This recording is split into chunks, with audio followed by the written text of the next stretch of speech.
क्या है, एक दो महादेश चाहे पढ़ाइए देंगे तो। ओके,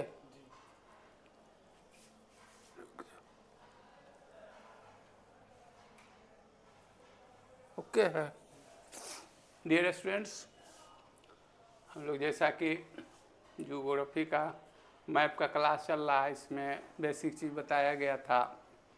इसके बाद 7 महादेश, उसका इंट्रोडक्शन दिया गया। इंट्रोडक्शन का जो चीज़ है एग्ज़ाम की ज़रूरत हो किया, उसमें एशिया महादेश में हम लोग जो सार्क का देश है, सार्क देश में आपको 8 देश है। 8 देश में से भारत भी एक देश है, तो भारत पर तो विस्तृत भारत के भूगोल में करेंगे तो उसमें से आपको अफगानिस्तान, पाकिस्तान, बांग्लादेश, श्रीलंका, म्यांमार, उसी करीब में आगे मालदीव होगा, नेपाल, भूटान, ये सब जो है सो चर्चा कर रहे हैं।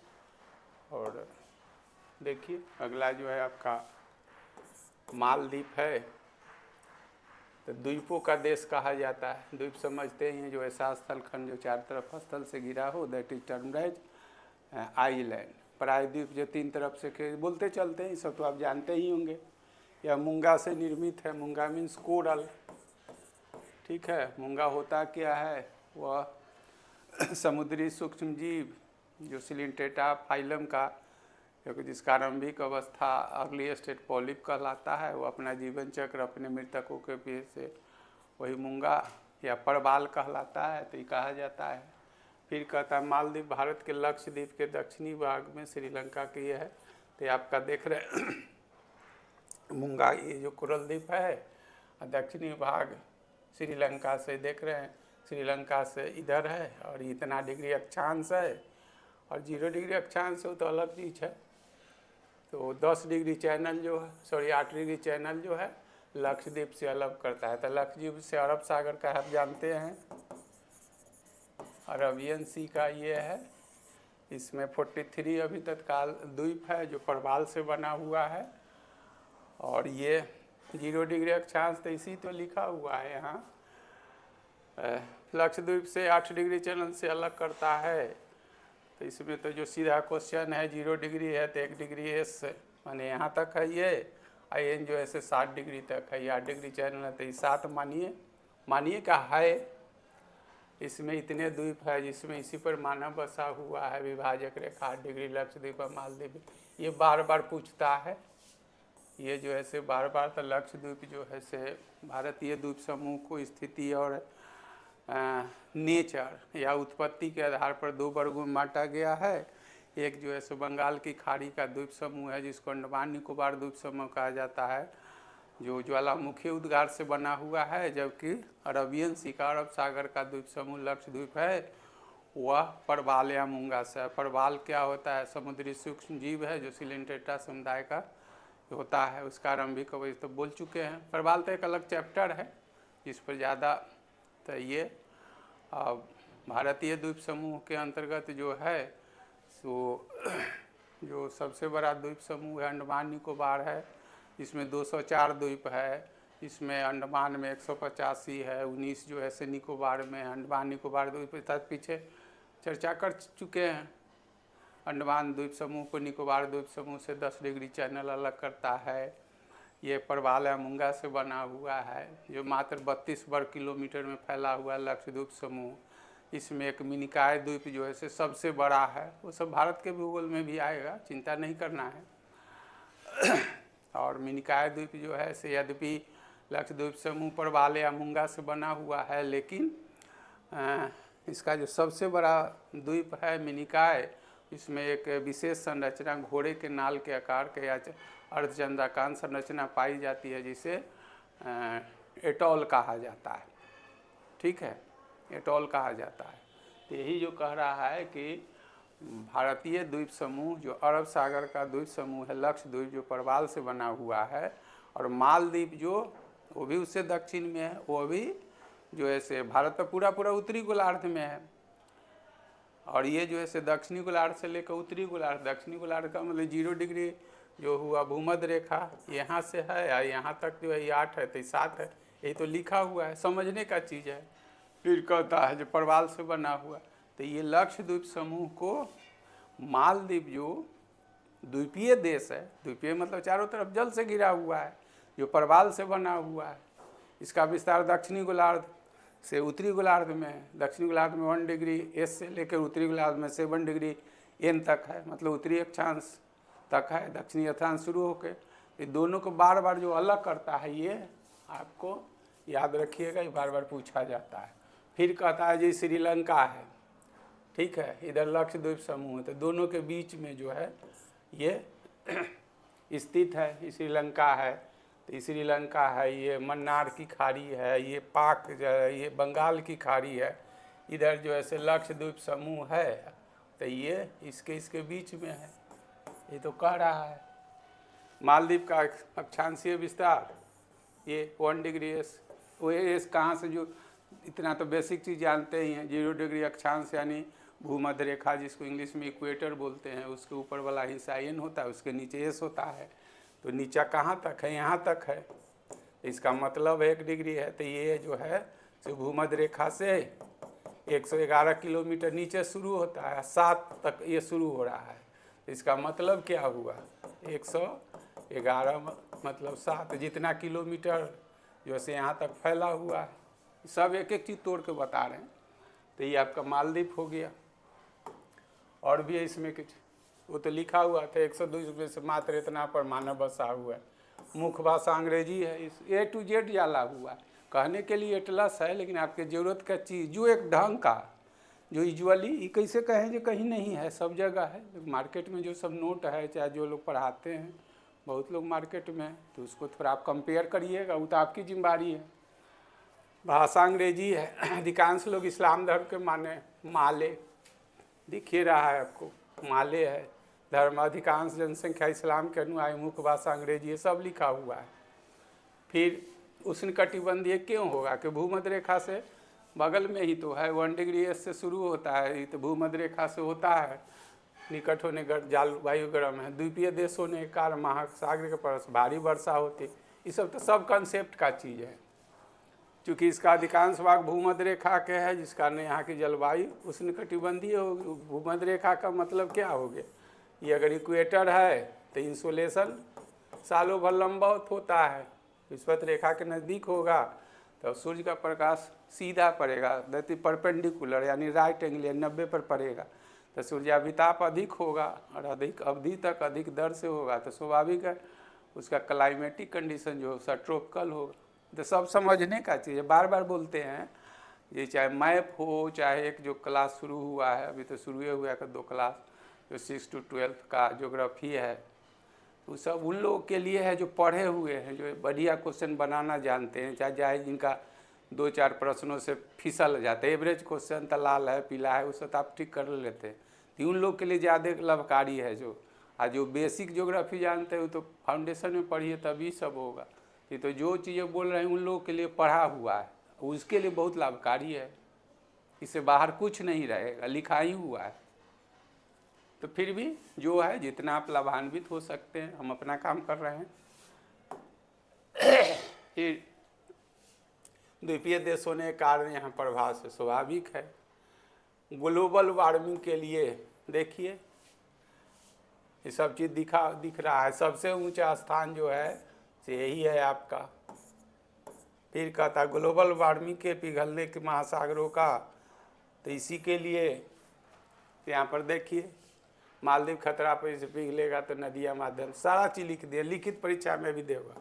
अतः मालदीव डूब जाएगा, क्योंकि मालदीव का कोई भी भाग जो है से इतना से ऊंचा नहीं है। देश का लगभग भाग 1 मीटर से कम, सबसे ऊंचा स्थान ये बिलिंगली है, यही बिलिंगली है।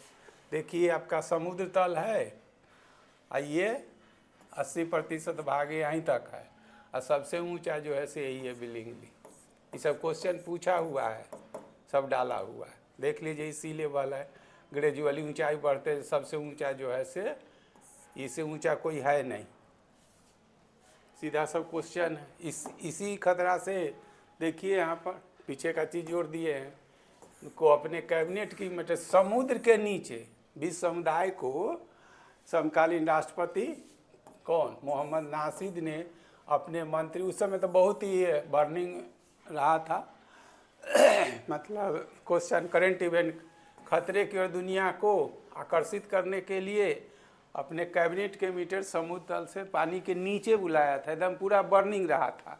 तो पानी के नीचे जाइएगा तो ऑक्सीजन की कमी होगी, तो उस ऑक्सीजन को पूरा करने के लिए स्कूबा गियर पहनकर समुद्र का, यही चीज़ देख लीजिए, यही राष्ट्रपति है, ये जो ऑक्सीजन पीछे देख रहे हैं लगा हुआ है, ये पहन के और अपने मंत्रियों को, मंत्री लोग वैसा थोड़ी जो उनको जान को खतरा, वो लोग भी पहन के कैबिनेट की मीटिंग में विश्व समुदाय को आगाह किए थे कि अगर ग्लोबल वार्मिंग आप नहीं रोकते हैं, ग्लोबल वार्मिंग का कारण क्या क्या है सो तो फिर साइंसों में ग्रीन हाउस इफेक्ट हम लोग पढ़ते हैं, या फिर ज्योग्राफी में भी ऐसा कुछ नहीं है, वायुमंडल आएगा तो उसमें उससे भी क्वेश्चन भी आप पढ़ सकते हैं, मैप में भी आप पढ़ सकते हैं, आप फाउंडेशन में तो जो है से पढ़िए रहे हम लोग।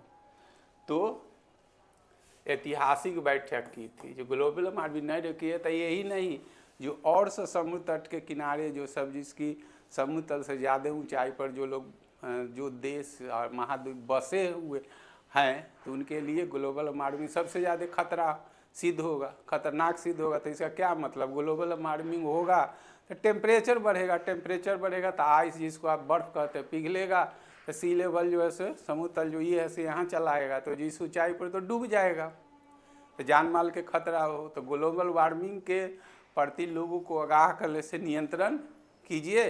जब विश्व समुदाय को समझाने के लिए वो समुद्र तल से नीचे अपने कैबिनेट की मीटिंग बुलाई थी। ये तो लिखित परीक्षा में भी आ चुका है, बहुत वर्णिंग रहा, तो इसको जोड़ दिए हम आपको। फिर मुख्य स्थान द्वीप के पास समुद्र तल से लगभग इतना मीटर नीचे था, ग्लोबल वार्मिंग के कारण मालदीव में डूबने के खतरे को, यही चीज़ है। हस्ताक्षर एक दशक जिसमें वैश्विक कार्बन उत्सर्जन की मांग को कम की गई थी। मीटिंग का क्या क्या उद्देश्य सब कुछ लिख दिया गया है। अब अगला देश देखिए, आपका अगला देश नेपाल है। नेपाल है, भूटान है, जो सार्क का देश खत्म हो जाएगा तो 8 देश बार बार बोल रहे हैं, तो उसमें तो भारत भी है। सार्क का 1985 में इसकी स्थापना काठमांडू है, सब चीज़ सार्क पर लिखा हुआ है, उसमें 8 देश है, तो 8 देश में तो भारत भी है। तो भारत को बार बार बोले, भारत का तो पूरा भारत का भूगोल है, वो 1.5 महीना चलेगा, मैप भी 1 महीना चलेगा, ज़्यादा ही चलेगा, कम नहीं। तो उसमें नहीं, वो 7 ही देश पढ़ रहे हैं, तो उसमें से जो देश है, नेपाल है, भूटान है, श्रीलंका है, मालदीव है, सब जो पढ़ा दिया गया है। फिर आएगा आसियान का देश, तो आसियान में 10 देश है, तो फिर 18 देश हो जाएगा, ठीक है ना। तो ऐसे जितने जो देश है, तो उससे एक साथ आपको एशिया का देश ही नहीं मिलेगा, उससे रिलेटेड और भी चीज़ों इकनॉमी में पढ़ते हैं, आसियान भी पढ़ते हैं, सार्क भी पढ़ते हैं इकनॉमी में, तो उससे भी आपका दिमाग खुलेगा। तो उस ढंग से माने कॉम्पिटेटिव पॉइंट ऑफ व्यू से सब बनाया गया है नोट, ना कि केवल जो 10 है गिन कर रख दिए। फिर टाइगर वाला जो आएगा, एशियन टाइगर आएगा, देश आएगा, फिर जापान आएगा, फिलीपींस आएगा, तो ये सब चीज़ बनाया हुआ है। मैंने मेरे भाषा में वो तो डिसाइड करना आपका काम है, हम अपने हिसाब से तो सारी शक्ति लगा कर जो आपके ज़रूरत का चीज़ है, कुछ नहीं करना पड़े, आप इसमें से आधा समझ लीजिए, 1/4 भी समझ लीजिए, आपका परीक्षा तो पास कर जाइएगा समझ के। लेकिन समझना तो पड़े, समझ में उन्हीं को आएगा जिसको सिंसियरली लेगा। खुद आप इसको देखिए जो क्या क्या इसमें चीज़ है। तो फिर नेपाल है, तो स्थलरुद्ध है। स्थलरुद्ध का मतलब क्या, वैसा देश जो मतलब क्या चारों तरफ से स्थल से घिरा हो, लैंड लॉक कहलाता है। साथ साथ ही बफर स्टेट भी है, आगे मिलेगा। देखिए बफर स्टेट है, ये बफर स्टेट कहता है कि जब दो शक्तिशाली या विकसित देशों के बीच में, दोनों के बीच में जो क्या हो, वो एक ट्रांजिशन संक्रमण का काम करे। तो पिछले क्लास में बफर स्टेट टर्म बताए हुए हैं, समझ रहे हैं, बताए हुए। फ्रांस जर्मनी के बीच में बेल्जियम है, भारत चीन के बीच में जो है से बफर स्टेट काम करता है। तो बफर स्टेट जो होता है से प्रायः ये टर्म तो बताया हुआ, उदाहरण भी दिया हुआ विश्व में कौन कौन बफर स्टेट जो है से। तो दो शक्तिशाली देशों के बीच में वैसा एक संक्रमण जो दोनों के बीच में क्या है, कनेक्टिंग लिंक है, जोड़ता है, लेकिन दोनों से दूरी बनाए हुए रहता है। तो मेंस का जो ऑप्शनल का, मेंस का नहीं, ऑप्शनल में ही तो सिलेबस में यूपीएससी बीपीएससी में तो अब क्या हुआ है, मेंस रिटेन हटा दिया है, सिलेबस तो अभी भी है, ऑब्जेक्टिव है 100 नंबर का, चाहे 100 सब्जेक्ट में वही है। तो बफर स्टेट जो है इन दिनों आधुनिक जो युद्ध का रूप हो गया, उसमें बफर स्टेट की भूमिका बहुत ही कम हो गई है। अब जो है वार होता है, युद्ध जो होता है स्थल से नहीं होता है, वायु से होता है, तो इसलिए ये हो गया। फिर भी अभी व्यापार के लिए इसकी बहुत भूमिका है। तो इस वक्त लिखित परीक्षा के लिए है। तो स्थल युद्ध का मतलब समझते हैं, एशिया महादेश में है, तो एशिया महादेश में 10 गो देश जो है से स्थल युद्ध है। पहले चैप्टर में बता चुके हैं, जिसमें नेपाल है, भूटान है, अफगानिस्तान है, तजाकिस्तान है, मंगोलिया है, सब पढ़ाया हुआ है। तो सब पढ़िएगा, पढ़ने का तरीका होगा तो जितनी चीज़ आपको स्टैंडर्ड चीज़ है सब हम अपने लेक्चर चाहे नोट में चाहे वीडियो जो शब्द आप बोलिए छूट है आपको डाल रहे हैं, लेकिन पढ़ने के प्रति सिंसियर नहीं है। अभी तो चल रहा है 20 गो टीचर है, बस उससे भी खरीद लिए, उससे भी तनी उसका भी देख लिया, वो वे किसी को नहीं करता है। हमारा है जो पढ़ा हुआ है, जो उसके लिए बहुत ही क्रांतिकारी एक तरह कहिए। इसके बाद कुछ बचता नहीं, इससे ज़्यादा आप पढ़ भी नहीं, इससे ज़्यादा आप मटेरियल बना भी नहीं सकते हैं। लेकिन वो तो अभी है, थोड़ा नया है, तो थोड़ा हमको भी संघर्ष कर, आप लोग को लगता है जो, लेकिन आज न कल आना तो यही पड़ेगा। आना मीन्स पढ़ना पड़ेगा, आना मीन्स का सेंस ही नहीं जो हमारे पास ही पढ़िए, वो तो पढ़वा देगा, समझ रहे। एवरेज बनाने वाले लाखों लाख कोई परीक्षा हो, इसका ख्याल रख के रोज दिन बोलेंगे, यही सच्चाई है, समझे ना। तो यहाँ देख लीजिए, स्थल युद्ध का मतलब समझा दिए। एशिया महादेश में 10 गो देश है, वो सब पहले पढ़ा चुके हैं। फिर कहता है बफर स्टेट। बफर स्टेट किसके बीच में है? यही तो है चीन, इधर क्या है भारत, यही ना है। तो बफर स्टेट यही ना काम किया, दोनों को अलग किए हुए ही न रहता। तो ये कहता है जो हम यहाँ तक बढ़ जाएंगे, कहता है जो यहाँ तक है। ये दोनों के बीच में न्यूट्रल होता है, ट्रांजिशन जिसको कहते हैं, संक्रमण। दोनों को संक्रमण स्थल भी कह सकते हैं, ट्रांजिशन प्लेस। देखिए भारत और चीन के बीच में महत्वपूर्ण बफर स्टेट, भौतिक विस्तार, उत्तर से ही तो कुछ क्षेत्रफल, इस तो लिखा हुआ है, इस तो अपने आप में है। यहाँ की 88% जनसंख्या हिंदू है। इसकी राजधानी मध्य हिमालय में, हिमालय पढ़िएगा तो ये जो है से आपका बृहत हिमालय है, लघु हिमालय है, जिसको मध्य हिमालय, हिमाचल हिमालय भी कहता है, इसको बा हिमालय, शिवालिक हिमालय, गिरिपाद हिमालय। तो ये काठमांडू जो है से राजधानी मध्य हिमालय में, बार बार फिजियोग्राफी में पूछा जाता है, यानी बीच वाला में, जिसको लघु हिमालय, लेसर हिमालय भी कहते हैं। चूँकि इसका विस्तार सबसे अधिक ही, तो इसको हिमाचल हिमालय भी कहते हैं। ये तो फिजियोग्राफी में पढ़ाया हुआ है। फिर जो है सो ये तो जहाँ जो आता है तो सब आएगा, तो भारत के भूगोल में फिर आएगा आपको। तो फिर भाई तिब्बत के लोग नेपाल को नेपा कहते हैं, यहाँ की मुद्रा नेपाली रुपया है, सारा चीज़ जितना जरूरत सब डाला हुआ है आपका। यहाँ आने जाने के लिए वीज़ा की ज़रूरत नहीं होती।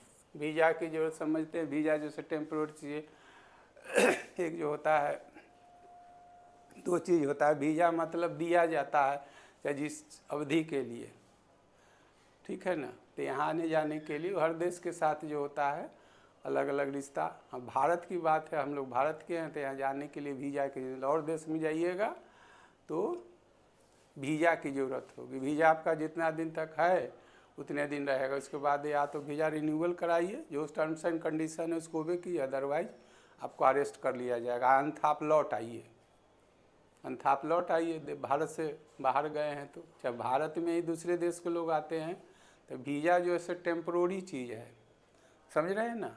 वो देश आपको आने के लिए या किसी देश में जाने के लिए भारत सरकार आपको एक तरह का टिकट दे रही है, समझ रहे। हम ही को अगर अमेरिका जाना हो तो कितना दिन के लिए तो वीज़ा देगा, लेकिन भारत के मूल निवासी है उसके लिए तो हमारे पास कार्ड है, समझ रहे हैं ना, वो भारत सरकार देती है। या फिर वीज़ा भारत सरकार से इस आदमी को ABC को मतलब इतना दिन के लिए किसी काम से, हम जॉब के लिए कोई किसी काम के लिए जाता है, जॉब के ढूंढने के लिए, तो वीज़ा जो है टेम्प्रोरी चीज़ है, समझ रहे हैं ना। और वीज़ा हमको तभी मिलेगा जब हम भारत के नागरिक हैं। अच्छा, हमारे देश में कोई विदेशी आते हैं वीज़ा लेके, तो उस देश के वो नागरिक हैं, उस देश के तो भारत सरकार जो है सो विदेश मंत्रालय उसको रिकॉग्नाइज करेगा, तो उसको वो नागरिकता जो है सो देता है। वीज़ा जो है से अस्थायी चीज़ है। तो यहाँ जाने आने के लिए, और हमसे व्यक्तिगत कहिएगा तो हम ही स्टूडेंट लाइफ में कितना बार चले गए हैं, जब घूमने जाते थे तो सब समय था। कुल क्षेत्रफल ये अपना ये देख लीजिएगा, ये सब तो ये है पूर्व से पश्चिम की ओर है। भारत की सीमा से 5 राज्य, यही आपका नेपाल है, ये देखिए यही नेपाल है। इससे कौन कौन राज्य लगता है से लिखा हुआ है, बिहार यूपी क्रम में लिखा हुआ है। और सबसे ज़्यादा जो लगता है बिहार का परीक्षा दीजिएगा तो बिहार से तो 5 लगता ही है, और टोटल जो है से 5 राज्य को छूता है। ये तो इतना किलोमीटर दूरी है। भारत की सीमा रेखा से लगने वाले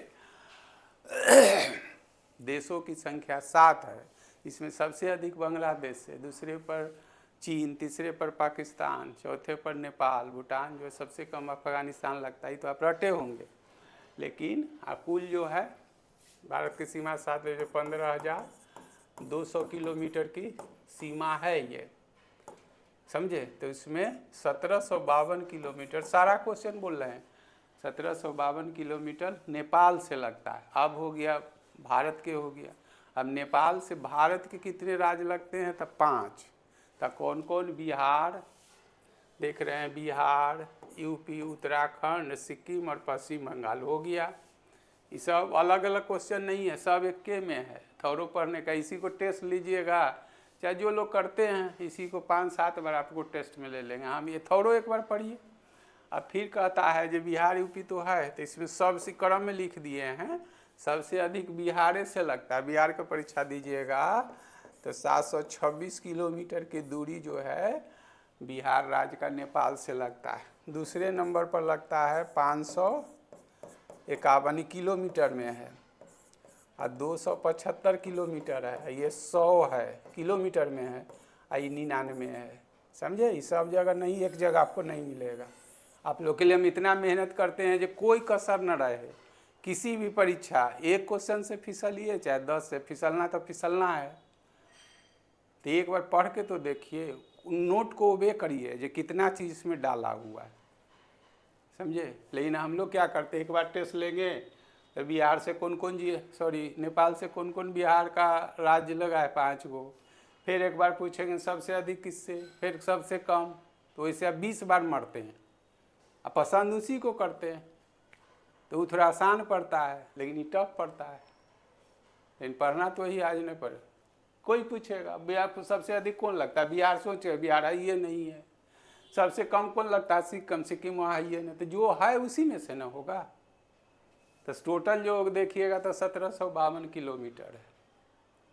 यहाँ का जितना क्वेश्चन है सब तो डाल दिया। यहाँ पर यही नेपाल है, और नेपाल के बारे में और क्या, वीज़ा की जरूरत नहीं, कितना अक्षांशीय विस्तार समझते हैं। ये न है तो इसका मतलब उत्तरी गोलार्ध में होगा। पूरब है तो ग्रीनविच से पूरब तो भारत है, तो नेपाल कहाँ होगा। इधर चाइना है, देखिए अभी पढ़िए ले, चाइना और इसके बीच में, भारत के बीच में नेपाल जो है बफर स्टेट का काम बताइए दिए हैं। लद्दाख की सब आएगा, जम्मू कश्मीर में सब जो है। इमेज का तो ही मतलब। इसके उत्तर में चीन से तिब्बत का पठार देख लीजिए। तिब्बत का पठार अलग है, सिंगोला का टर्म सिक्किम से अलग करता है। इधर गया कंचनजंगा, लघु हिमालय नेपाल। इसको और देखते हैं, आगे आइए। इसका अधिकांश भाग सदा बर्फ से ढका रहता है। इसके अंतर्गत पश्चिम से पूर्व की ओर प्रसिद्ध घाटियाँ हैं, धौलागिरी, अन्नपूर्णा, गौरी शंकर, ये सब ये बार बार पूछता है, सब लिखा हुआ। अन्नपूर्णा, माउंट एवरेस्ट, कंचनजंगा, ये नेपाल में है, सो आप जानते ही हैं। विरत नेपाल का हिस्सा है। भारत का ही कंचनजंगा जो है से सिक्किम में है। हो गया। फिर का बृहत हिमालय से नेपाल में, तिब्बत में अंतर्राष्ट्रीय शिखा बनाते हैं। बृहत हिमालय का मतलब यही हो गया। इसके बाद लघु हिमालय है, नेपाल हिमालय है। बृहत हिमालय के दक्षिण में लघु हिमालय, जिसे लघु हिमालय जिसको लेसर हिमालय, मध्य हिमालय हो गया। महाभारत लेक कहा जाता है।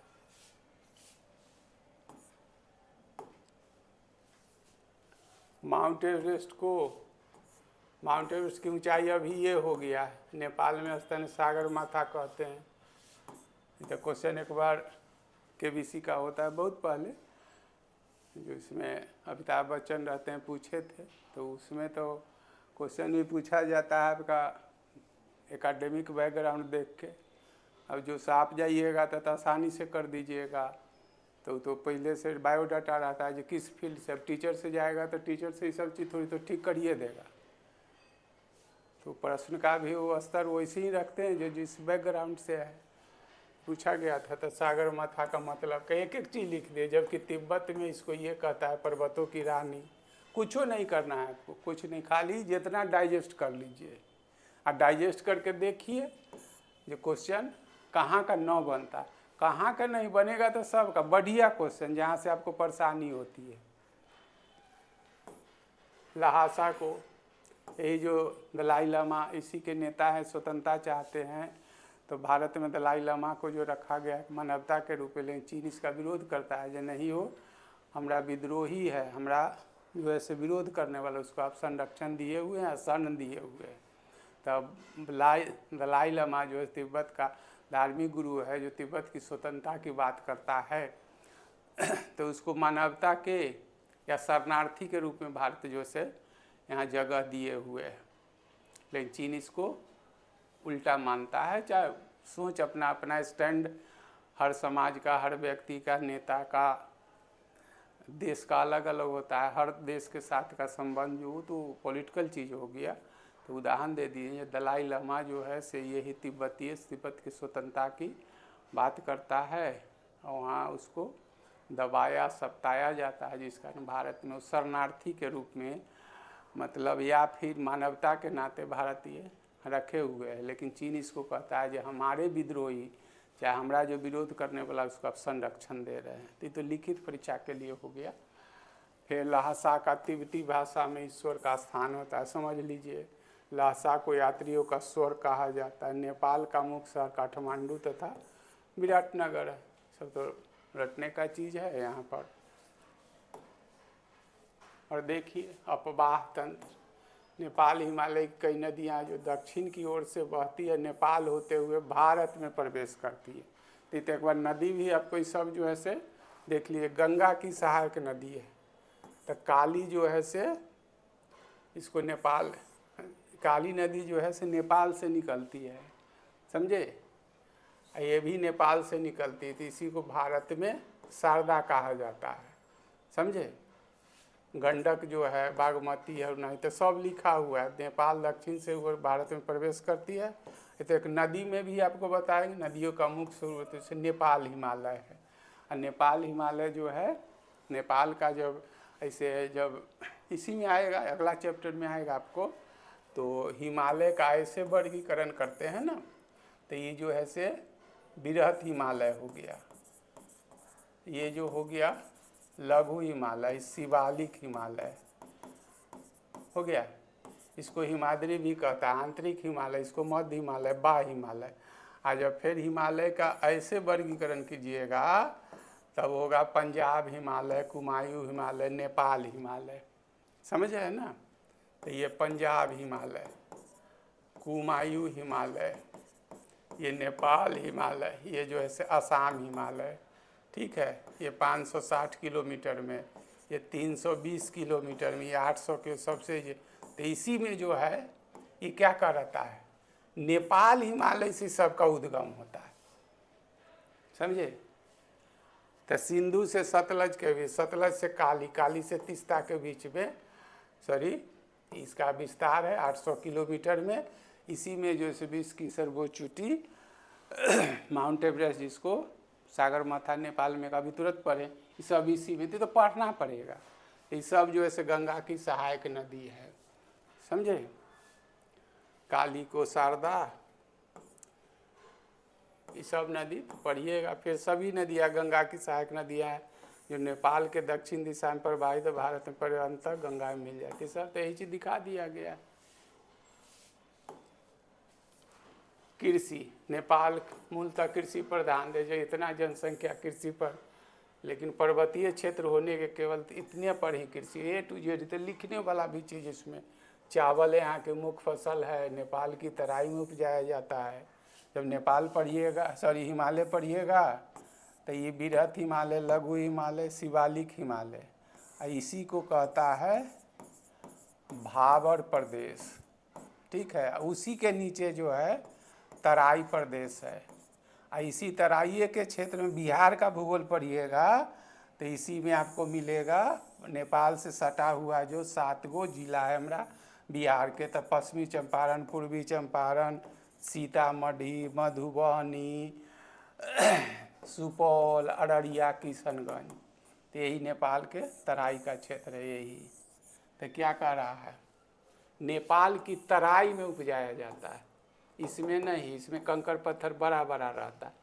तो नेपाल के तराई कहते हैं, आर्द्रता सालों भर अधिक रहती है, स्वास्थ्य के लिए उतना लाभदायक नहीं, इसलिए के क्षेत्र में मलेरिया का ज़्यादा प्रकोप होता है। क्या क्या जितना टॉलरेबल है बोलते हैं। तराई के क्षेत्र में कोयला, लिग्नाइट, कोयला तो जानबे करते हैं, लिग्नाइट जो है से घटिया किस्म का, जिसको पत्थर कोयला बोलते हैं।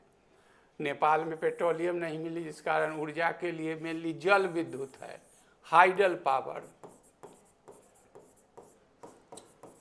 लेकिन अर्थव्यवस्था पिछड़ी होने के कारण विद्युत का बहुत ही कम उपयोग होता है। सतत लिखित परीक्षा के लिए A to Z डाल दिया गया है। परिवहन, पर्वतीय क्षेत्र होने या पिछड़ी के कारण परिवहन के साधनों का बहुत कम विकास हो। सड़क में नेपाल में इतने किलोमीटर पक्की सड़क है जो काठमांडू घाटी है। दूसरा रेल, पहली रेल मार्ग इसमें बनाया गया था नेपाल की, इतने ये है 2 रेल मार्ग है। पहला रेल रक्सौल से, अब ले रक्सौल आप देखते ही हैं, यहाँ से जाइएगा। फिर दूसरा जो है जनकपुर धाम, ऐसा तो रटने का चीज़ है, सब चीज़ लिख दिए।